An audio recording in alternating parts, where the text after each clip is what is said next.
मोदी जी के साथ और देश के साथ और सैनिकों के साथ और आर्मी के साथ कांग्रेस पार्टी और उसका एक एक कार्यकर्ता खड़ा हुआ था, खड़ा हुआ है, खड़ा हुआ रहेगा।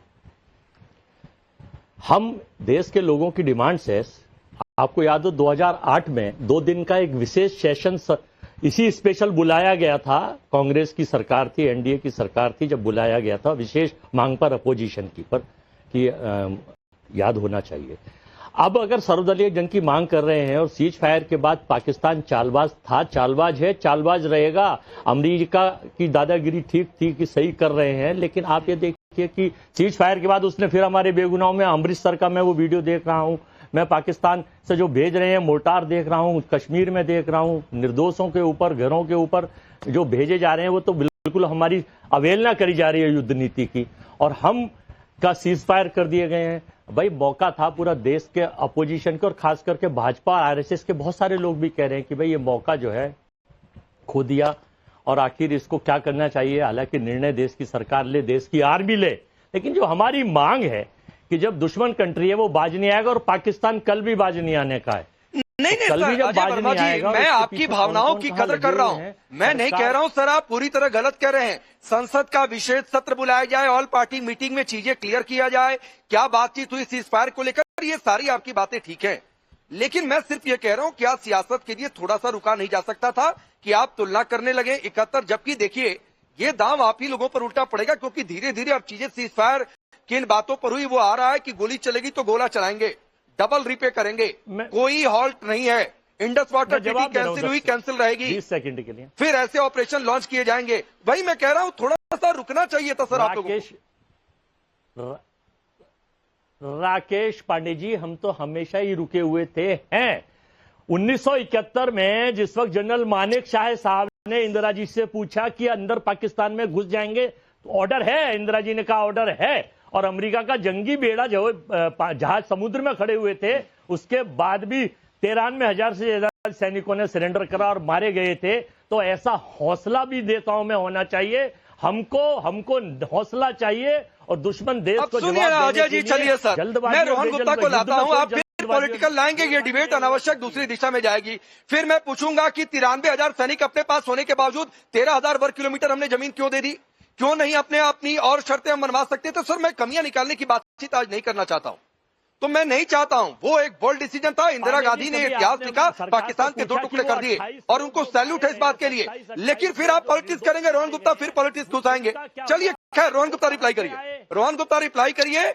और एक मांग बहुत जायज है कि भाई क्या क्या आता हूं, अजय वर्मा जी आप ही का सवाल कर रहा हूं सर, कि ऑल पार्टी मीटिंग बुलाकर सीज फायर किन बातों पर हुई, संसद का विशेष सत्र क्या आप लोग बुला रहे हैं, ये कांग्रेस और पूरे विपक्ष की मांग है। देखिए राकेश जी, जिस प्रकार से विपक्ष ने ऑल पार्टी मीटिंग में ये कहा कि हम सेना और सरकार के साथ में हैं, एक दिन भी राजनीति करने से नहीं रुक पाए। आपने सही सवाल किया। आज आप 1971 की बात कर रहे हैं, मैं नहीं जाना चाहूंगा, हमारे देश की प्रधानमंत्री थी उस समय, जो निर्णय लिया ठीक है, पर आज इस प्रकार की ओछी राजनीति करना मुझे नहीं लगता इनको शोभा देता है। इन्हीं के नेता चिदम्बरम हो या शशि थरूर हो, बड़ी सटीकता से कहा कि दोनों परिस्थिति अलग थी। हमारा उद्देश्य सिंपल था कि आतंकवादियों को सबक सिखाना है। डे 1 से ऑपरेशन सिंदूर हुआ तब से हमने कहा कि हमारी लड़ाई पाकिस्तान की जनता के खिलाफ नहीं है, पर आतंकवादियों के खिलाफ है, उनकी सेना के खिलाफ है, उनकी सरकार के खिलाफ है, कि जिन्होंने हमेशा ये दुस्साहस किया और ये गिदड़ की तरह हमारे ऊपर वार किया। और उसी उद्देश्य को आगे बढ़ाते हुए 7 मई को जिस प्रकार से हमने हमला किया, 9 उनके ठिकानों पर हमला करके पूरे देश, पूरे विश्व के सामने एक्सपोज किया पाकिस्तान को, किस प्रकार से आतंकवाद का हब बनकर पाकिस्तान काम कर रहा है। उसके बाद में जिस प्रकार से मुंह तोड़ जवाब दिया, जिस प्रकार से देश की रक्षा की, पूरे विश्व के सामने एक एग्जाम्पल बन गया कि आज भारत की सेना, भारत की सरकार की हिम्मत है कि किसी भी हमले के लिए हम लोग तैयार है। उसके बाद में जिस प्रकार से पाकिस्तान के एयरबेस को तहस नहस किया गया, उसके बाद में आज कल भी कहा प्रधानमंत्री जी ने, ऑपरेशन सिंदूर खत्म नहीं हुआ है, ये चालू है, और अगर किसी भी तरीके से आतंकवादी कोई भी घटना हुई, उसको युद्ध माना जाएगा, जिसकी कीमत पाकिस्तान को चुकानी पड़ेगी। एक बात जो आप कहते हैं आप राजनीति नहीं करते हैं, आपके ही नेता कहते हैं रुक जाइए, पूरा देश सामने खड़ा है, मोदी जी को मालूम है वो क्या कर रहे हैं, सरकार को मालूम है वो क्या कर रहे हैं, और मोदी जी ने कहा जब तक पीओके नहीं आएगा तब बातचीत की बात आप दूर किए, ऑपरेशन सिंदूर चालू रहेगा, हम इसके पीछे लगे रहेंगे। जब पूरा देश एक होकर आतंकवादियों को जो मार गिराया गया, उजरेल की बात हो, जो आतंकवादियों को मार किया गया, आप नाम देखिए सारे, हमने कंधार का भी बदला लिया है, हमने आतंकवादी जो हमारे संसद पे हमला उसका भी बदला लिया, सारे आतंकवादी बड़े बड़े आतंकवादी को मार गिराया। ये भारतीय सेना और भारतीय सरकार और भारतीय जनता की जीत है। और मुझे लगता है कि आज इस मामले पे राकेश जी राजनीति करते हैं, उनको शर्म आनी चाहिए और वेट करना चाहिए। ये देश का मामला है, राजनीति आपको 3 दिन करने नहीं मिली, आप लोग विवश हो गए। इतनी विवशता आपकी हो गई कि एक दिन भी नहीं रुक पाए। देखिए क्या होता है आगे आगे, फिर आपका मुंह में दही जम जाएगा। 7 तारीख से पहले आप सरकार से सवाल उठा रहे थे, 7 तारीख को आपके मुंह में दही जम गया, 2 दिन तक मुंह दही जमा रहा, वापस बोलने लग गए। ये लंबी लड़ाई है, देश की सेना ने, देश की सरकार ने तय किया है कि इस बार पाकिस्तान को हम लोग मुंह तोड़ जवाब देते रहेंगे। वो कोई भी सामरिक बात हो, कूटनीतिक बात हो, सैन्य बात हो, हम नहीं छोड़ेंगे। फिर आप मैं आता हूं रोहन जी, मैं आता हूं अजय जी, फिर आऊंगा सर आपके पास। कंचना जी, आपकी पार्टी की ओर से भी मनोज झा ने कहा, मैं चिंता को गलत नहीं कह रहा हूं, लेकिन मैं सिर्फ वही कह रहा हूं जो अजय वर्मा से कह रहा था कि क्या 24 घंटे भी वेट नहीं कर सकते थे? हो सकता है कुछ ऑफिशियल स्टैंड भारत सरकार की ओर से आ जाता। मीडिएशन को लेकर अब ये साफ हो गया है कि भाई कश्मीर के मामले पर कोई मीडिएशन हम स्वीकार नहीं करेंगे, पीओके लेना है, इसके अलावा जो बातचीत करना है वो बातचीत करो। तो क्या आपको नहीं लगता है फिर कि 24 घंटे तो कम से कम वेट करते? और अगर नहीं करेंगे वेट तो फिर ये आरोप लगेगा कि पॉलिटिक्स हो रही।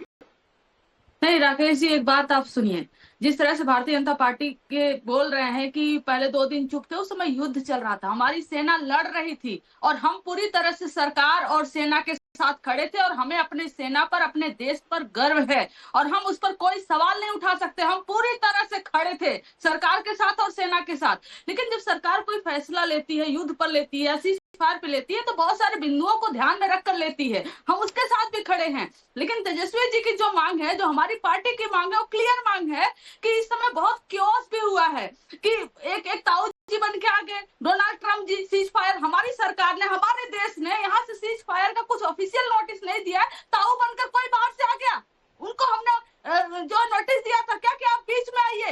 भारत सरकार को इस पर क्लैरिफिकेशन देना चाहिए, भारत सरकार को बताना चाहिए कि ताऊ बन के थर्ड पार्टी क्यों आई, थर्ड नेशन क्यों आया हमारे बीच में। और बहुत सारी इस बीच में मीडिया ने भी ऐसे प्रोपेगेंडा, ऐसे फेक न्यूज चलाए हैं कि एक क्यों सा बना हुआ है कि क्या सच है क्या गलत है। और इसलिए हमें सरकार से सिफारिश है कि सरकार सर्वदलीय बैठक बुलाए या विशेष सत्र बुलाए और देश के सामने बिंदुवार हर एक पॉइंट को रखे कि ये हुआ, ऐसे हुआ, वैसे हुआ। ये हमारी मांग है। अगर इसमें कोई गलत है बताइए, हम राजनीति नहीं कर रहे हैं, हमें इस पर कोई राजनीति करनी भी नहीं है। देश नहीं कंचना, अरे कंचना जी मैंने शुरुआत में कह दिया, सर्वदलीय बैठक, विशेष सत्र, ये मांग है, मैं इसको गलत बिल्कुल नहीं कह रहा हूं। आप पूछिए सरकार से और सरकार को बताना भी चाहिए कि भाई पाकिस्तान जैसे मुल्क के साथ हम सीज़फायर कर रहे हैं जिसके कैरेक्टर नस-नस में धोखेबाजी भरी पड़ी हुई है, तो क्या बातें हुई हैं, ये बिल्कुल आपकी बात ठीक है। लेकिन मैं सिर्फ कह रहा हूं क्या 24 घंटे वेट हम नहीं कर सकते थे? हो सकता है सरकार कुछ स्टैंड क्लियर करती। देखिए स्टैंड क्लियर हो रहा है, गोली का जवाब गोला, मीडिएशन हम नहीं करेंगे। आपकी एक बात बिल्कुल ठीक है, रोहन गुप्ता से मैं पूछूंगा कि ट्रंप क्यों पहले आए, ये सारे लोग ये पूछ रहे हैं कि क्यों वो कहने के लिए आते हैं। लेकिन मनीष तिवारी की बात एक आपको याद होगी, पता नहीं आपने रिपोर्ट ध्यान से सुनी या नहीं देखी, जिसमें उन्होंने कहा कि हकीकत और कड़वा सच यह है कि 1990 के बाद हर जगह जब सीज़फायर या ऐसी बातचीत हुई है तो तीसरा मुल्क आया तभी हुई है। अब 90 के बाद किसकी सरकार रही है, क्या क्या हुआ है, वो आप देख लीजिए अपने हिसाब से। हम वो नहीं कह रहे हैं राकेश जी, हम ये कह रहे हैं कि क्या हमारी सरकार ने कोई कुछ रिलीज किया, कोई नोटिस रिलीज किया, कुछ भी रिटर्न डॉक्यूमेंट रिलीज किया कि पहले एक ट्वीट पर लिख दिया गया दूसरे नेशन के द्वारा कि सीज फायर हो गया है। और अब सबसे अहम बात, आप 24 घंटे वेट करने की बात कर रहे हैं ना, सुनिए, आप 24 घंटे वेट करने की बात कर रहे हैं। अगर कोई थर्ड नेशन आ जाता इस तरीके से और बोलता हमने सीज फायर रुकवाया है, हमारी वजह से सब कुछ हुआ है, जो अपोजिशन का तो छोड़ दीजिए, आप राकेश जी ना पूरी सरकार की धज्जियां उड़ा देते हैं। अच्छा ठीक है, सरकार को कोई और चला रहा है, अमेरिका से हमारा सरकार चल रहा है, हमारा देश चल रहा है, आप सवाल उठाते हैं। 24 सेकंड कंचना जी मैं फिर कह रहा हूं, ट्रंप वाली आपकी जो बात है वो बिल्कुल ठीक है, मैं उसको बिल्कुल गलत नहीं कह रहा हूं कि ट्रंप ने ये ऐलान पहले किया, इसके मायने क्या ये चिंता का विषय नहीं है। रोहन गुप्ता से मैं